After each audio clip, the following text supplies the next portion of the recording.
What is up, everybody? Bootman here, and we are back with another Marvel Snap video.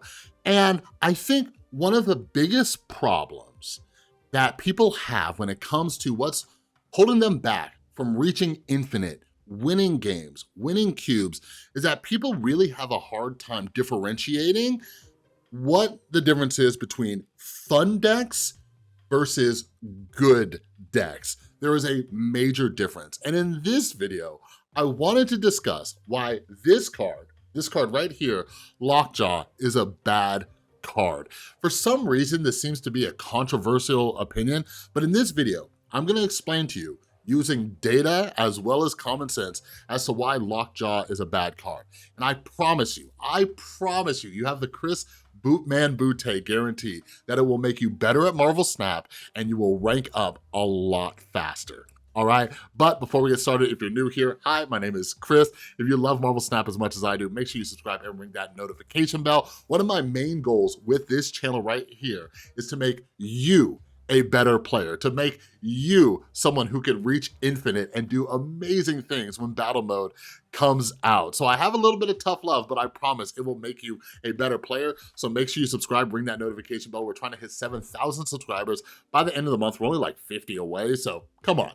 Just join the club, hit that subscribe button, and you can join our awesome Discord community down in the description below. Be part of our monthly giveaways as well by following me on Twitter at BootmanMSTZ, also linked down in the description below.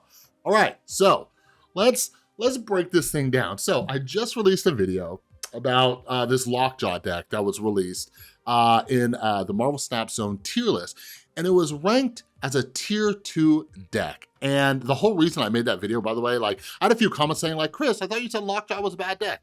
I did, and I say that throughout the video. Like, you guys watch the videos, don't just go off the thumbnails. Us YouTubers, we gotta bring it in, all right? We gotta bring it on in, and then we explain things in the video. So yeah, it's a bad deck, it's a bad card, all right? This deck right here, it's not a great deck. And I had a lot of comments. Like, saying, here's how you play a Lockjaw deck. Now, admittedly, I don't play Lockjaw decks that much, and you know, spoiler, I don't play them that much because they're bad decks, okay? All right, but I will admit, I'm not always gonna do the best plays with them, but like the plays people were pointing out, I'm sitting there looking, I'm like, you realize either way I went with that, like randomness would have happened and this deck is not good. So the main reason this deck is not good is because it's random. There is so much randomness in this game. You have 3 locations that are popping up in every single game that can completely make or break your deck. One of the reasons why I discussed why first turn snapping is not a great idea. Anything can happen that will completely demolish your deck.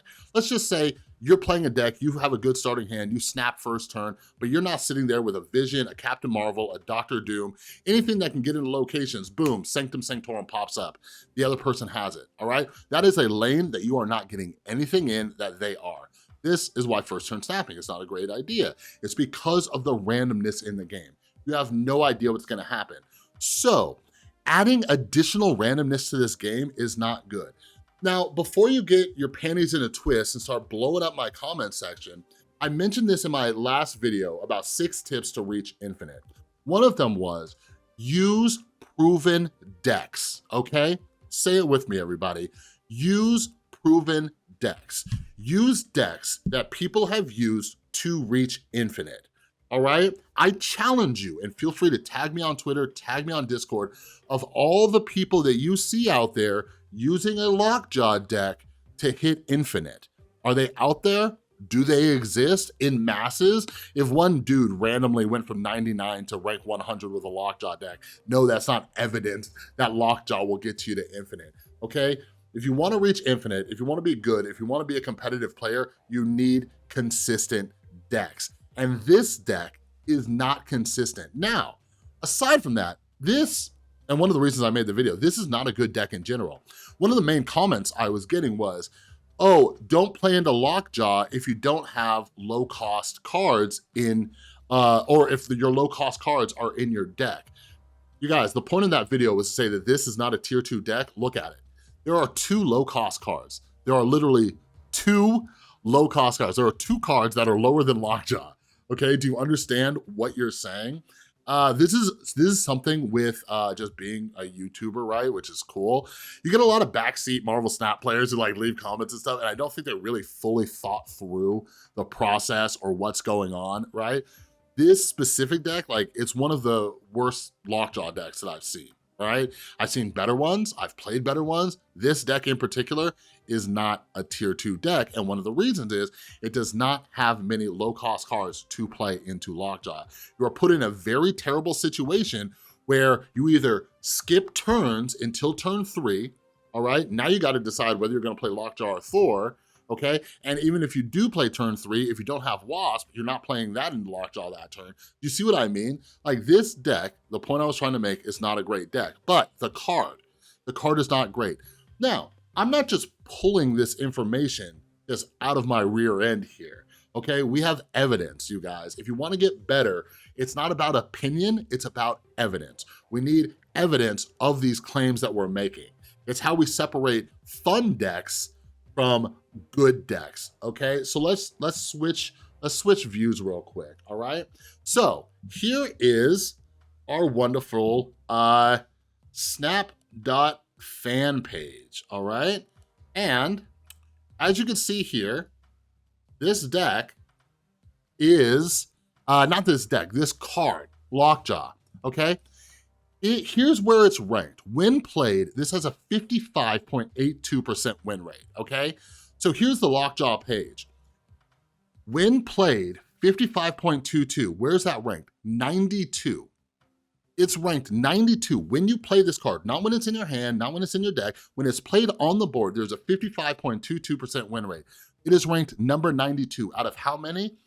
About 200 cards, okay? If this was a good card, it would not be halfway down the list. Like, look at this list. Look how many cards are ranked above it, all right? Let's see. Wasp is ranked above a Lockjaw. When you play Wasp, you have a better chance of winning than you do with Lockjaw. Misty Knight, a 1-2 card. You have a better chance of winning with Misty Knight. Sentinel, a 2-3 card. Okoye, all right? There are 90 other cards on this list better than Lockjaw. So you have no evidence to say that Lockjaw is a good card.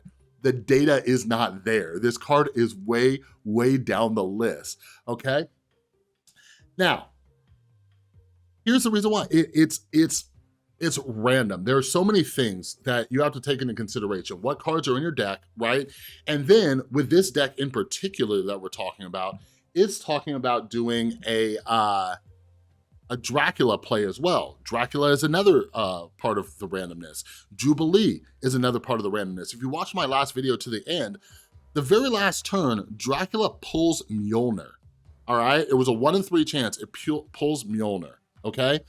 And like, I'm starting to wonder how many people playing Marvel Snap just literally have a gambling problem, okay? Like I had people saying just the weirdest, strangest comments. And I know this seems like a rant, but there's just so many of you guys defending this that you have to understand. When I have people, like I have emails constantly, I have Twitter DMs, I have people tagging me in the Discord server.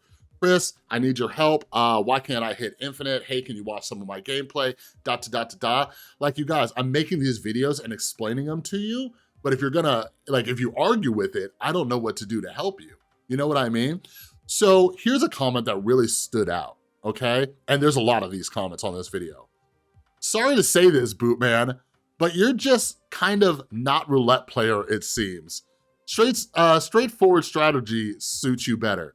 Like, do you know how insane that comment is? First off, I live out here in Las Vegas, okay? I'm familiar with a ton of gambling addicts, a ton of gamblers. But saying that you're just not good with a roulette style of play, it's saying that you're not good at randomness. Do you see what I mean? Like, if we're gonna relate this to real life, how many professional roulette players are there, right? Like, sure, maybe there's somebody who just won millions of dollars playing roulette, but that is a one-off. It is not a good idea to make your living off of roulette where you don't have any control over what's happening, right? You can know statistics, you can know odds, all these types of things, but it is still largely controlled by randomness, all right? That is why it's just not a good deck. And to just prove my point a little further, okay, I'm gonna hop in and play a couple games based on the suggestions that were in the comments of that video, all right? Never play Thor into Lockjaw, all right? Don't play Lockjaw if you have your low-cost cards in your deck.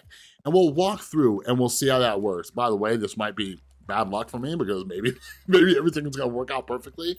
But I'm also going to talk through the process and explain all of the reasons why it's bad. Again, if you wanna be a good player, we don't look at results, we look at the decision-making process.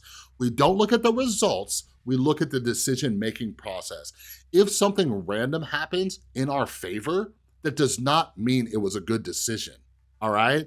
So, cool, we got Lockjaw. Turn 3, amazingly, we can do something cool, all right? So right now, with Magneto and Infinaut in my hand, okay, this makes it good. All right, so here's another thing, okay? So let me finish that thought. Magneto and Infinaut in my hand, the only way that's good is if I have Dracula, all right? Okay, maybe I can play Magneto, whatever. But the other thing is, this person just snapped me. I had a lot of comments saying, no, this is great for cube management. Is it? Is it really? This fool just first turn snapped me, and I'm playing a deck that is purely based on randomness. What part of that is good cube management in your opinion? Having somebody snap me, and I have no clue what's gonna happen. No clue at all. Now, with this cool new tracker, Lockjaw decks are definitely a little bit easier to play. Because we can see what's in our hand a lot easier. We don't gotta keep track. We can see what's in our deck. So for those of you who aren't familiar with this tracker, the highlighted cards are still in my deck, okay? So, gonna play my low-cost card. Now, with the way this deck's set up, all right, I have to decide whether or not I wanna put Thor or do I wanna put Lockjaw. Which one do I do first? Now, this might be part of your strategy. Maybe I'm doing the wrong thing, putting down Lockjaw first. Should I put down Thor first? Let's try it, all right? That way, Lockjaw can at least pull Mjolnir, right? Man, I've been playing so many Lockjaws. So look at this. This person first turn snapped me with a random deck. I could not imagine the thought process that goes through someone's head when they're like, you know what? I'm playing a random deck, and here's what I'm gonna do. I'm just gonna random it up. So we are in an ideal situation right here. All right? Absolutely nothing is in my control right now. If I win this game, it has nothing to do with how I'm playing, okay? Right now, I have Dracula, Jubilee, Jane Foster, Vision, and America Chavez. So I should get a pretty decent pull here, all right? Let's see. Because even if it pulls Jubilee, I should be all right. There she is. Pulls in Vision. That's kind of cool. I can move Vision out of the way. Jane Foster, cool. So I can pop my Mjolnir. That actually worked out very well. And you just covered up your super flow, good sir. Oh, this guy must be looking at the tier list as well, huh? Huh? So we'll get you here. I'll put you there. This is actually working out all right this time. Let's see how this goes. Let's see how it goes. The other thing too is, with Lockjaw decks, another reason why I'm not a huge fan is it's possible to just overflood one lane. Like look at this lane right now. This can pull America Chavez or Nightcrawler. I guess if it's Nightcrawler, it's not a huge deal. But I'm about to run out of stuff in my deck too. Let's see.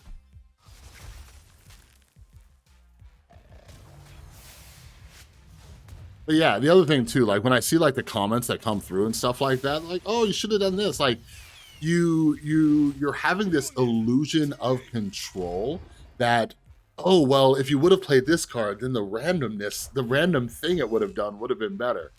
No, like just keep in mind, you don't know what it's gonna do. That's part of the whole issue. All right, cool. So now Chavez comes. So I'm guaranteed a Mjolnir now, right? So we're good there. You can't move. Captain Marvel, you'll fly over here. You're a 3. I could pull their Thor over here, and I pull their Thor over here. That's 10 plus 5. Should be good, right? Should be good. When that'll be 19, pull 10. Depends on what they play. Well, you'll have 15, so your Marvel will fly over. So I guess I just win these 2 lanes, right? No. What do you even do here? Yeah, what do you even do here? What do you even do here? Because that's just going to pull Mjolnir. I gotta stack that lane. Hold on. I think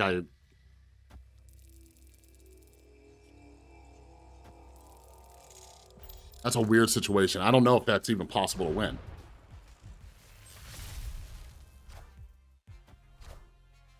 Like, maybe I should have done, oh, okay, that works. Does it? Yeah, that works. Cool. Won that one. What I probably should have done, though, was put, just put She-Hulk down, right? Again, like, look at this person. Look at Ham Hopper over there. Like, why did, like, oh, man, I cannot imagine first turn snapping with a deck like this. Cannot imagine. So, like, what smart plays did I do there, right? Like, the way just things worked out, man.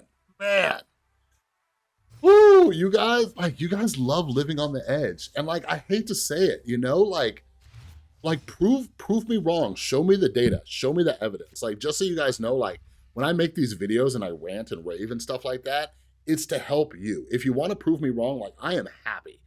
Part of like who I am as a person, what helps me in life, is updating my beliefs based on new evidence, right? If I'm wrong about something, I will admit it and I'll be like, okay, here, let's do this. Let's see how it goes, right? For example, my whole stance on first turn snapping. I updated my opinions once I ran that experiment with Patriot and everything like that.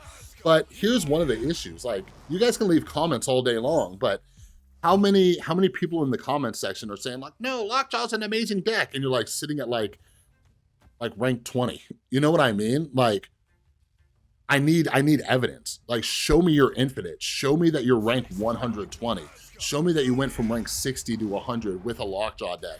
If you could do that, we good. We're good, baby. But I have not seen that. Interesting. Okay. So now, oh, whoops.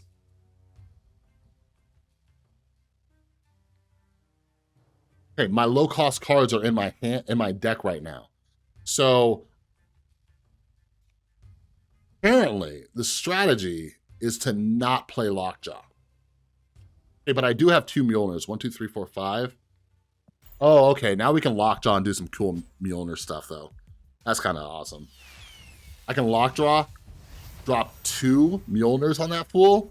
We'll go for left lane and middle. Look, 1. Oh, of course, Wasp. Of course. That's not fun.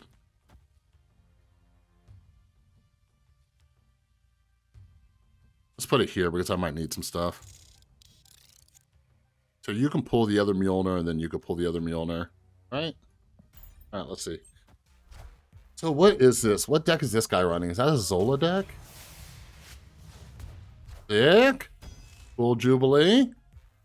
Very nice.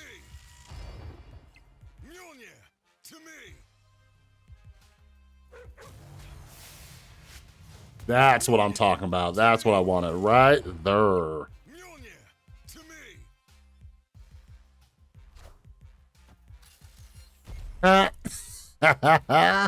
Another thing too, Zola. Ooh, that's an interesting play. You can drop 2 Draculas now, though. Person's living on the edge. I have another Mjolnir in there too.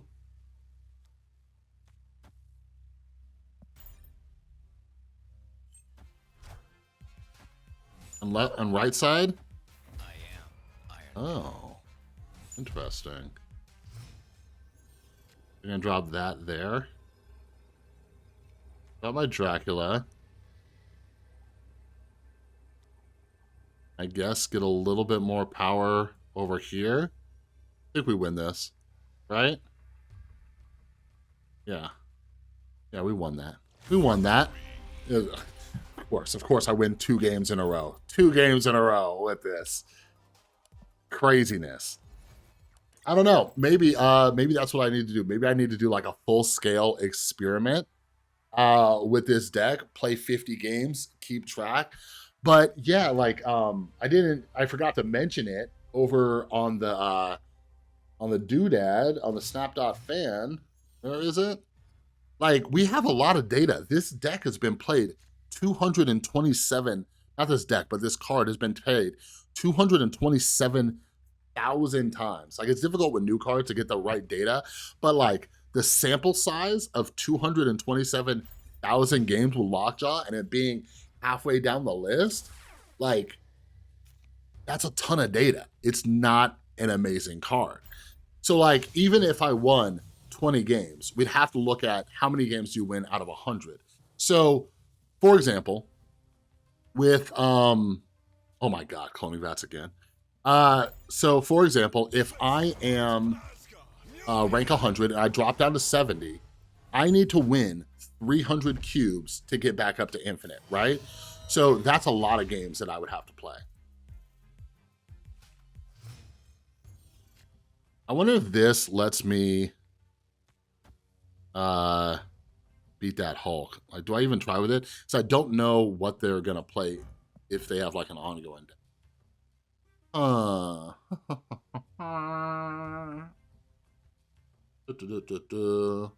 Yeah, I'm not sure if they have an ongoing deck. But again, part of the strategy is I don't play Lockjaw because all my low-cost cards are in the hand. So I'm guessing that's the strategy. You play Thor over Lockjaw if all your low-cost cards are in your deck, right? There's that card. There's the card I was wondering if this dude had. Yeah, this might just be overall loss because I have nothing to counter it. Nothing at all. Okay, so now look at the situation that I'm in right now. Before I made this video, I played a few games, right? And it's another reason that motivated me to do this. There were so many games where this, what you're seeing right now, was the exact scenario. Both of my low-cost cards, the 2 that are in this deck, were in my deck, right? And it's like, what do I do? What do you do in that situation? You know what I'm saying? I think I have to compete over here. Oh, that's nice. And people, by the way, people who play Wong and don't immediately have a play after that, you are brave. You are extremely brave individuals. Do you see this? Like, do you see what's going on? Now I have America Chavez. Holy moly.